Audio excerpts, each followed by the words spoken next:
Corona की महामारी के बाद उत्तर प्रदेश में बड़े पैमाने पर बेरोजगारी की समस्या खड़ी है। नौजवानों के रोजगार पूरी तरीके से खत्म हुए हैं। व्यापारी इस कोरोना की महामारी में बर्बाद हुआ है, अभी भी वो संघर्ष कर रहा है। छोटे बड़े सारे व्यापार इस कोरोना की महामारी से प्रभावित हुए। गांव-गांव में लोगों की मौतें हुई। यहीं शहर से लगा हुआ इमलिया गांव आपने देखा होगा, एक परिवार से 8 लोगों की मौत हो गई। फतेहपुर के एक गांव में 100 लोगों की मौत हो गई। सुल्तानपुर के एक गांव में 93 लोगों की मौत हो गई। और ये कहानी सिर्फ एक जिले एक गांव तक सीमित नहीं है, उत्तर प्रदेश के हजारों गांवों में ये कहानी आपको मिलेगी।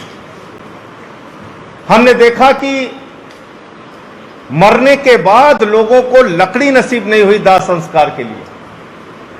जिंदा थे तो ऑक्सीजन नसीब नहीं हुई, जांच नसीब नहीं हुई, वेंटिलेटर नसीब नहीं हुआ, ऑक्सीजन का एक सिलेंडर नसीब नहीं हुआ। उस पर बेईमानी और भ्रष्टाचार जरूर हुआ। तीसरी लहर का खतरा पूरी दुनिया आपको बता रही है। दिल्ली की सरकार ने, आदरणीय अरविंद केजरीवाल जी ने तीसरी लहर की तैयारी भी अपनी शुरू कर दी। लेकिन उत्तर प्रदेश में इस वक्त क्या हो रहा है? जब चिंता करनी चाहिए थी कि अनाथ बच्चों को कैसे पालन पोषण किया जाएगा, जब चिंता करनी थी कि युवाओं को कैसे रोजगार दिया जाएगा, जब चिंता करनी थी कि छोटे बड़े व्यापारियों का जीवन कैसे पटरी पर लाया जाएगा, जब चिंता करनी थी कि उत्तर प्रदेश में इस कोरोना की महामारी के बाद जो तीसरी लहर आ रही है उसकी तैयारी कैसे करनी है, उत्तर प्रदेश की पूरी सरकार और भारतीय जनता पार्टी आपस की लड़ाइयों में व्यस्त है, खींचातानी में व्यस्त है। किसकी पार्टी मजबूत है, किसकी पार्टी कमजोर है, आपस में लड़ने भिड़ने, विधायकों की तोड़फोड़, मंत्री कौन बनेगा कौन नहीं, कौन मुख्यमंत्री रहेगा नहीं रहेगा, इसकी पूरी लड़ाई चल रही है भाजपा। और संजय सिंह कहते थे तो मुकदमा हो जाता था। 14 मुकदमे करा दिया आदित्यनाथ जी मेरे ऊपर। लेकिन अब तो भारतीय जनता पार्टी के शीर्ष नेतृत्व ने, बीएल संतोष और उनके तमाम पदाधिकारियों ने उत्तर प्रदेश आके बाबा जी के कार्यों की समीक्षा की और उन्होंने भी ये माना कि उत्तर प्रदेश सरकार फेल हो गई है। सिटकिनी बंद करके, दरवाजा बंद करके एक एक मंत्री से पूछा गया आदित्यनाथ का काम कैसा है, योगी सरकार का काम कैसा है, एक एक विधायक से पूछा गया, एक एक पदाधिकारी से पूछा गया।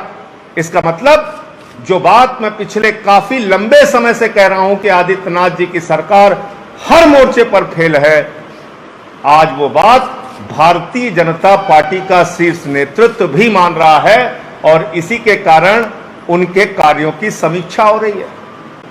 बीएल संतोष जी भारतीय जनता पार्टी के संगठन के मंत्री हैं, पूरे देश में कहीं भी समीक्षा कर सकते हैं, लेकिन नहीं, उत्तर प्रदेश जहां की हालत बद से बदतर पहुंचा दी आदित्यनाथ जी, उसकी समीक्षा हो रही है।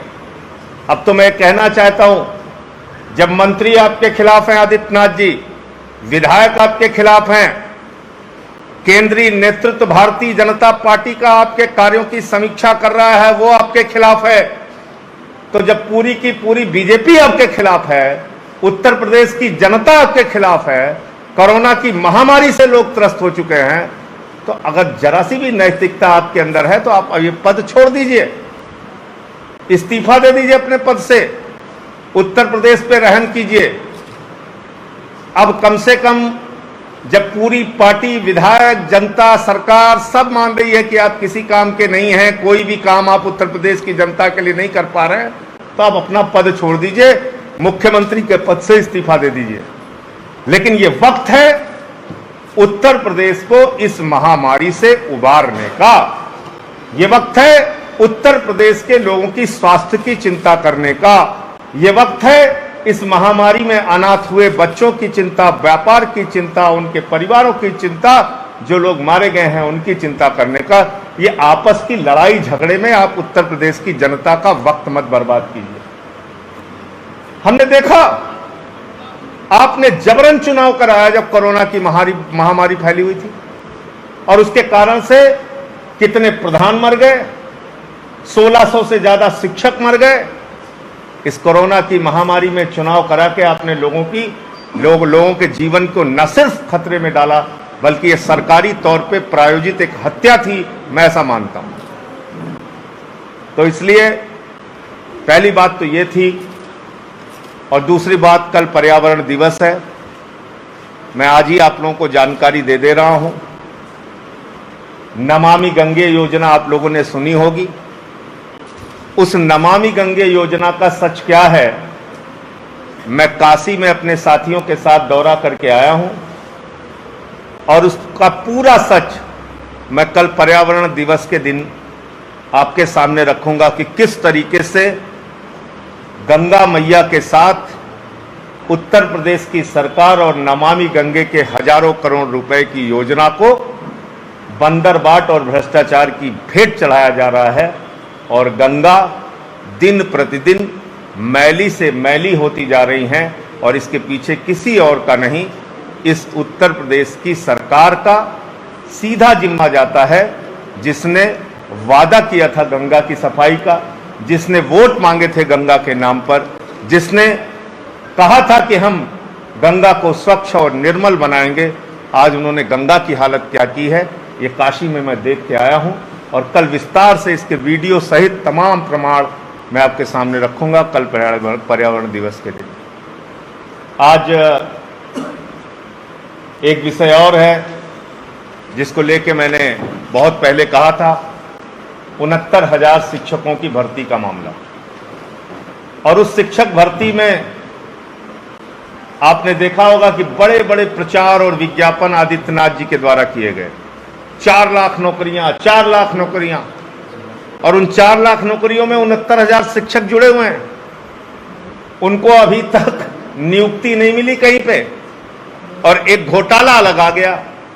क्या किया इन्होंने? आरक्षण का घोटाला कर दिया।